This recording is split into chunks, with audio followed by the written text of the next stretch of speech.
right-hand side, the first building there is the Royal Festival Concert Hall, built for the Festival of Great Britain in 1951. The other buildings further along to the right are the Queen Elizabeth Concert Hall, incorporating the Purcell Rooms and the Hayward Art Gallery. These were built in 1967 and 1968, respectively.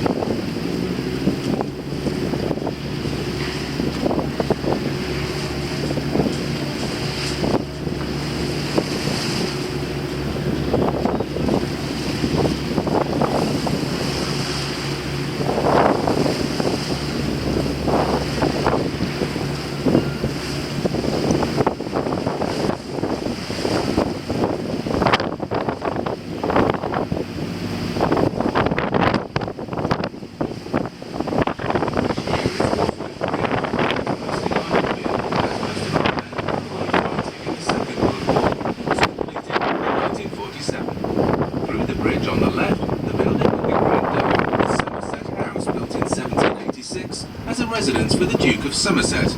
In later years, the building housed the Admiralty.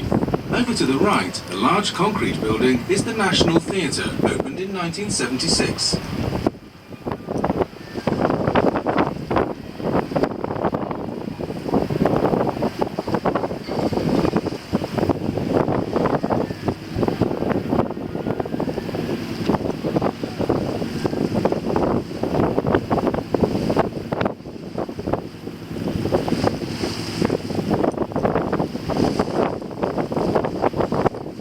Over to the left, the white-painted vessel is HQS Wellington, headquarters of the Honourable Mariners, of which the Duke of Edinburgh is the honorary president.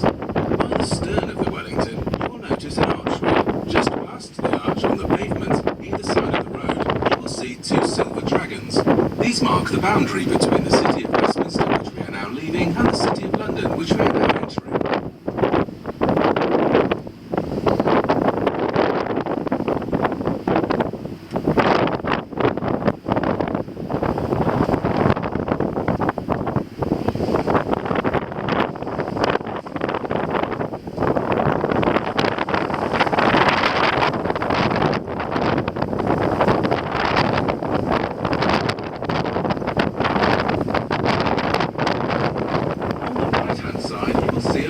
With the word Boxo on the top. For those of you who don't know, is a small beef stock cube used in cooking. At the time the building was constructed, there were very strict laws governing illuminated signs, and so to get around these, the architect incorporated the name in windows, which at that time were illuminated in red.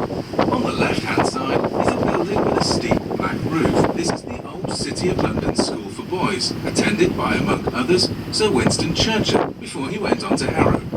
The school was established in 1837. The building dates from 1882. On the corner to the left is Unilever House, headquarters of Lever Brothers, the soap and detergent manufacturers, and was completed in 1931.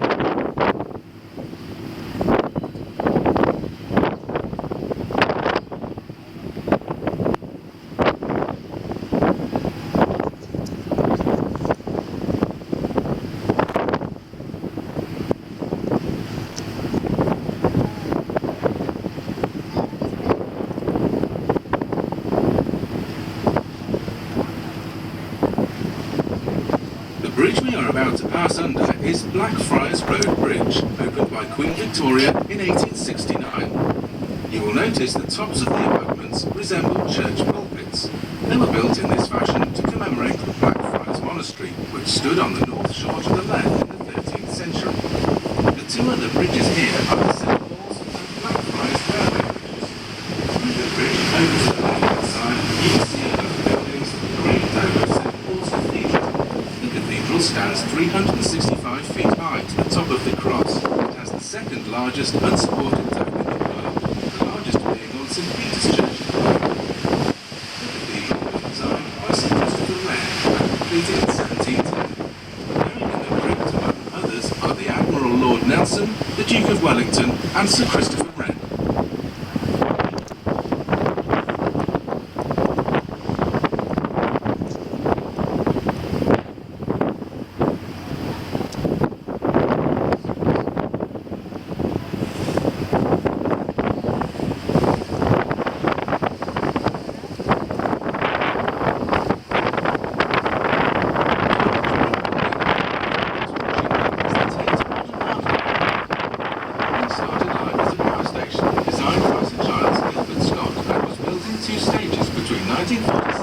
1963. The building finished life as a fire station in 1981. The Tate Modern holds the world's largest collection of modern and contemporary art. Here is the building designed by Sir Norman Foster.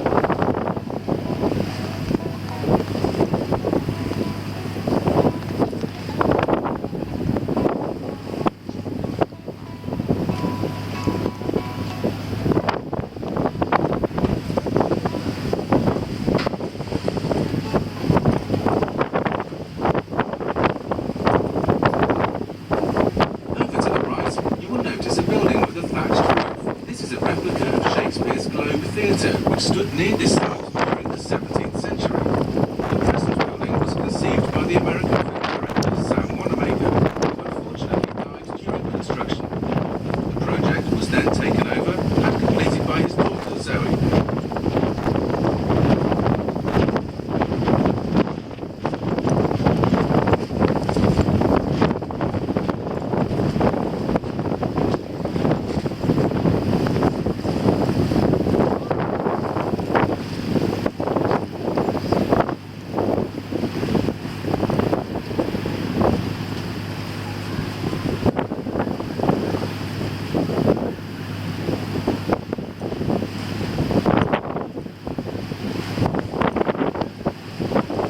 The next bridge here is Southwark Road Bridge, completed in 1924.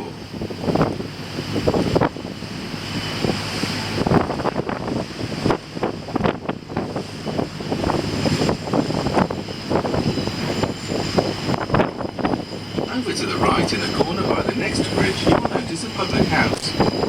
This is the Anchor Tavern of Bankside. The pub dates back to the time of William Shakespeare, and part of the original pub can still be seen today. It is said that Shakespeare used some of the rooms of the pub as dressing rooms while his plays were being performed at the Globe Theatre. The next bridge is Cannon Street Railway Bridge.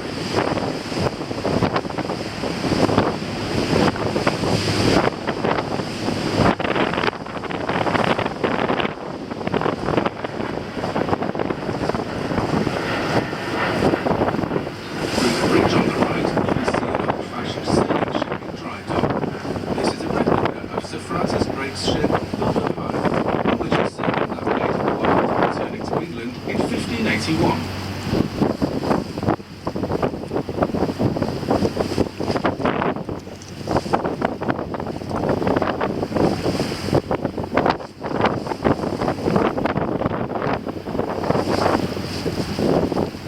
The bridge ahead of us is London Bridge. There has been a London Bridge on this site for nearly 2,000 years. The current bridge was opened by Her Majesty the Queen in 1973. The old London Bridge was sold to the McCulloch Corporation and now stands on Lake Havasu in Arizona, USA.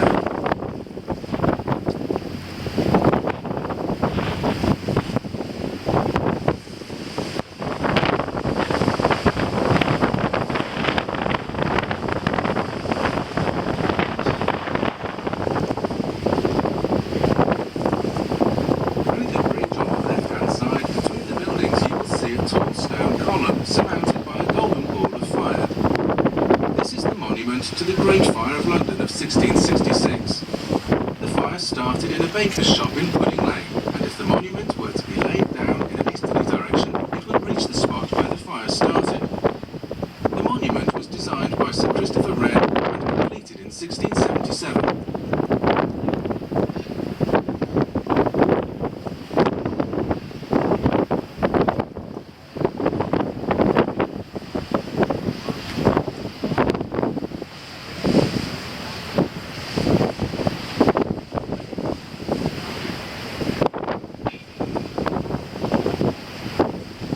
Above the buildings along to the right, you will see a tall glass structure. This is the Shard, referred to as the Shard of Glass. Construction started in 2009 and was completed in 2012. The Shard is 310 metres high and was designed by the Italian architect Renzo Piano.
see Her Majesty's Tower of London. The construction of it was started by William the Conqueror in 1067. The oldest part of the tower is the centre with the 4 towers known as the White Tower or the Keep. This was built by William the Conqueror, and the other parts were added by subsequent reigning monarchs. In its time, the tower has been a palace, a fortress, a prison, and also the Royal Mint. In the river wall you will see the bricked-up entry to the Traitor's Gate. Through there, many famous people have passed to await their execution on Tower Hill, or if they were of royal lineage, they would be executed on Tower Green. Among them were Anne Boleyn, Lady Jane Grey, and Sir Thomas More, to name but a few.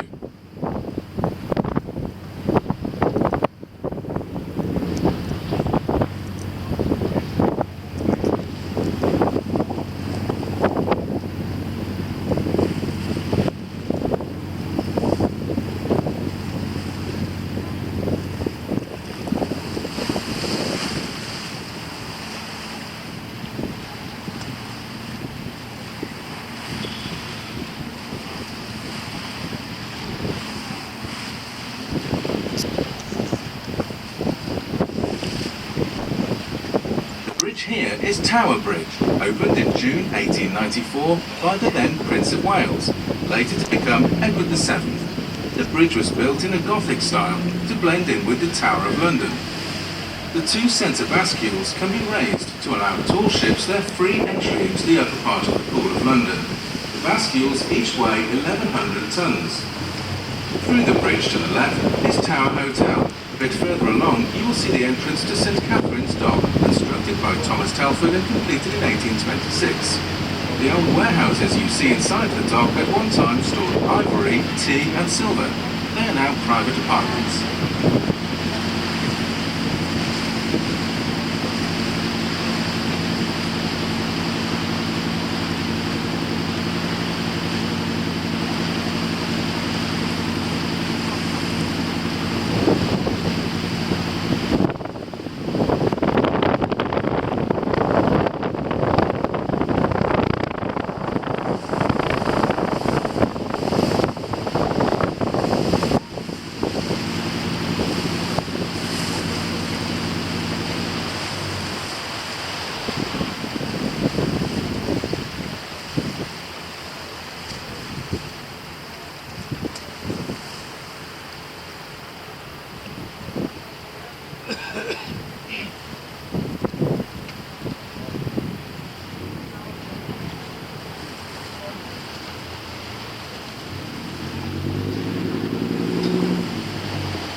Okay folks, so we're now coming into St Katherines before the tower, our final stop.